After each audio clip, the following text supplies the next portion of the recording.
पिंपरी चिंचवड महानगरपालिकेचं सन 2024-2025 अंदाजपत्रक आज पिंपरी चिंचवड महापालिकेचा आयुक्त शेखर सिंह यांनी जाहीर केलं। जवळपास 5,842 कोटी रुपयांचा हा अर्थसंकल्प भविष्यातल्या पिंपरी चिंचवड शहराची दिशा ठरवणारा अर्थसंकल्प म्हणून म्हटलं तर चुकीचं ठरणार नाही। शेखर सिंह ह्या पिंपरी चिंचवड महानगरपालिकेमध्ये आयुक्त म्हणून रुजू झाल्यापासून त्यांनी या शहराच्या विकासासाठी म्हणून ज्या काही भूमिका घेतलेल्या आहेत आणि जे प्रकल्प राबवायला सुरुवात केली ते नक्कीच कौतुकास्पद आहेत।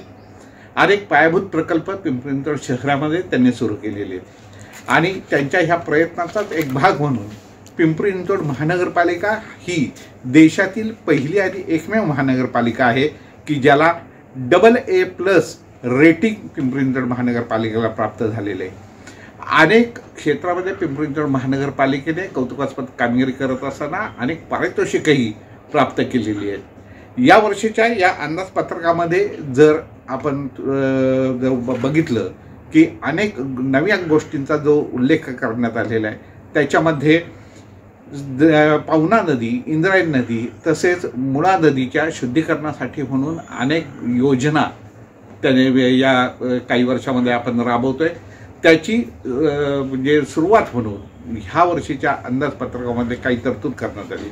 जवळपास पवना आणि इंद्रायणीच्या शुद्धीकरणासाठी म्हणून 3,500 कोटी रुपयांचे प्रकल्प पिंपरी चिंचवड शहरामध्ये राबवण्यात येत आहे। या वर्षीच्या अंदाजपत्रातलं एक वैशिष्ट्यपूर्ण म्हणजे हे म्हणावं लागेल की वारकरी भवन हे आकुर्डीमध्ये पिंपरी चिंचवड महापालिका साकार करते।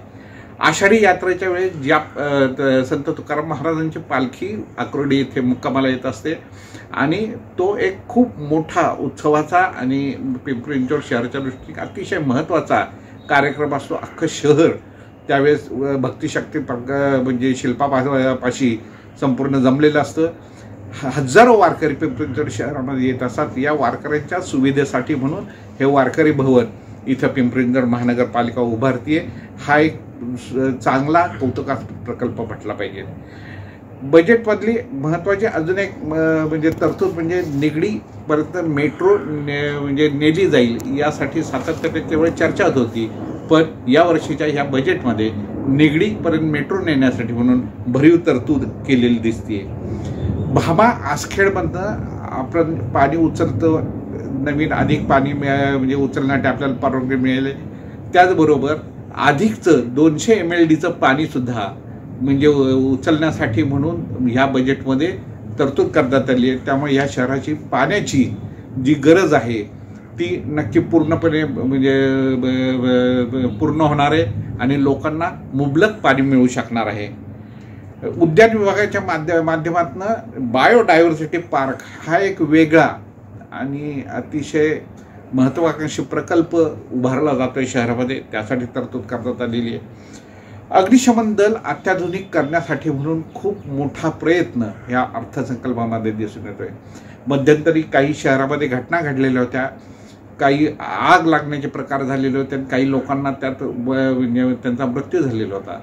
अशा वेळी ज्या तत्परतेने आणि अत्याधुनिक सुविधा आवश्यक पाहिजे होत्या त्याची तिकड गरज लक्षात आली आणि ह्या अंदाजपत्रकामध्ये त्या पद्धतीने तशी तरतूद करण्यात आलेली आहे। ह्याचबरोबर बर्न वॉर्ड गेल्या कित्येक वर्षांची मागणी होती, पण सातत्याने आपण बर्न वॉर्डची तरतूद करत होतो, परंतु बर्न वॉर्ड तसा अस्तित्वात कधी आलेला नव्हता। पण यंदा पहिल्यांदा अंदाजपत्रकामध्ये त्याची तरतूद करण्यात आली असून हा बर्न वॉर्ड 100% यावर्षी सुरू होईल अशी अपेक्षा आयुक्तांनी व्यक्त केलेली आहे।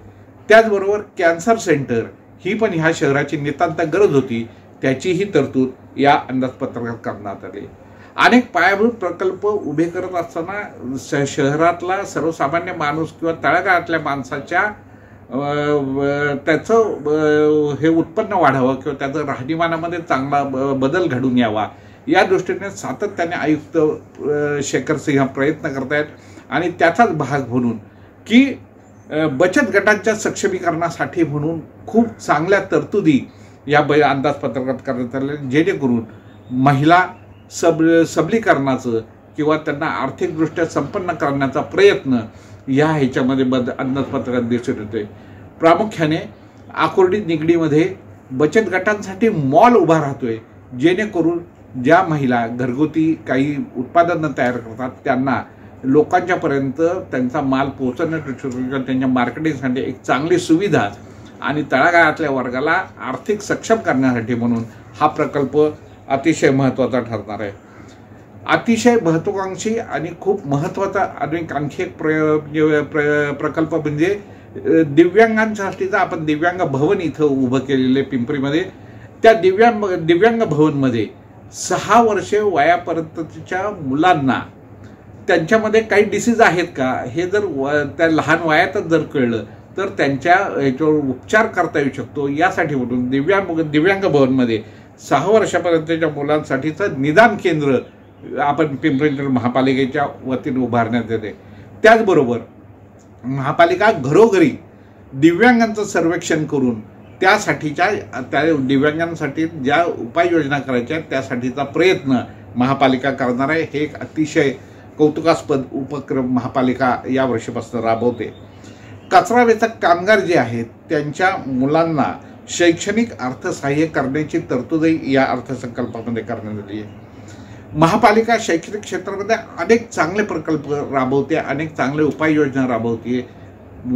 शेखर सिंह यांनी मुलांच्या गुणवत्ता वाढीसाठी म्हणून अनेक उपाययोजना केलेल्या आहेत. जे चांगले विद्यार्थी हे करतायत त्यांना भारत भ्रमणसारखा एक भेट पण आयुक्तांच्या मार्फत ह्या विद्यार्थ्यांना दिली जाते. ह्या म्हणजे हे जे मूल्यमापन किंवा विद्यार्थ्यांचं गुणवत्ता वाढीसाठी म्हणून शैक्षणिक गुणवत्ता व विकास मूल्यमापनाचा सुद्धा एक प्रकल्प किंवा एक योजना महापालिकेने हाती घेतली. याचा नक्कीच ह्या महापालिकेच्या शाळांमध्ये शिकणारे जे विद्यार्थी आहेत त्यांना चांगला फायदा होऊ शकेल अशी तरतूद या अंदाजपत्रकामध्ये आयुक्तांनी केलेली आहे. प्रत्येक झोनमध्ये इंग्रजी माध्यमाची शाळा उभी करण्याचा सुद्धा एक दूरगामी आणि महत्त्वाकांक्षी प्रकल्प आयुक्तांनी ह्या अंदाजपत्रकात जाहीर केला आहे. त्याचबरोबर 68 शाळा या आदर्श शाळा उभ्या करण्यासाठी म्हणून सुद्धा या अर्थसंकल्पामध्ये तरतूद करण्यात आली. एकंदरीत अनेक पायाभूत प्रकल्प ह्या अंदाजपत्रकात दिसत आहेत, जेणेकरून या शहराच्या उंची वाढवण्यासाठी किंवा आंतरराष्ट्रीय दर्जाचं शहर निर्माण करण्यासाठी म्हणून या अंदाजपत्रकामध्ये आयुक्तांनी खूप भरीव आणि चांगली तरतूद केल्याचे दिसून येत आहे.